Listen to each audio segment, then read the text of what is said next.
முன்னாள் ஆஸ்திரேலிய வீரரும் முன்னாள் ஆஸ்திரேலிய அணியின் பயிற்சியாளருமான ஜஸ்டின் லாங்கர் இந்தியா மற்றும் ஆஸ்திரேலியா அணிகளுக்கு இடையேயான டெஸ்ட் தொடருக்கு முன் வயதான வீரர்கள் பற்றிய விமர்சனத்திற்கு பதிலடி கொடுத்து இருக்கிறார்.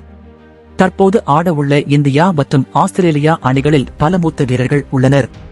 அவர்கள் அனைவரும் அடுத்த சில ஆண்டுகளில் வரிசையாக ஓய்வு பெறும் வயதை எட்டி உள்ளனர். இந்திய அணியில் ரோஹித் சர்மா, விராட் கோலி, அஸ்வின் மற்றும் ரவீந்திர ஜடேஜாவுக்கு ஆஸ்திரேலிய மண்ணில் இதுவே கடைசி டெஸ்ட் தொடராக இருக்கும் என கூறப்படுகிறது.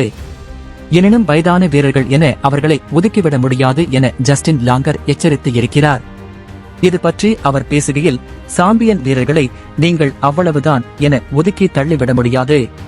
அவர்கள் ஒரு காரணத்திற்காகவே சாம்பியனாக இருக்கிறார்கள். அவர்களுக்கு வயதாகிவிட்டால் அவர்கள் அவ்வளவுதான் என மக்கள் ஒதுக்கிவிடுகிறார்கள் என்றார். இதுதான் விராட் கோலிக்கு ஆஸ்திரேலியாவில் கடைசி தொடர் என்றால் அதை நாம் அனைவரும் மகிழ்ச்சியுடன் பார்க்க வேண்டும்.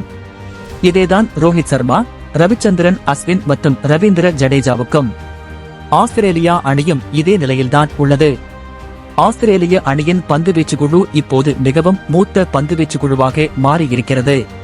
அவர்கள் இனியும் தொடர்ந்து விளையாடுவார்களா என தெரியாது. எனவே முடிந்தவரை அதை பார்த்து ரசியுங்கள் என்றார்.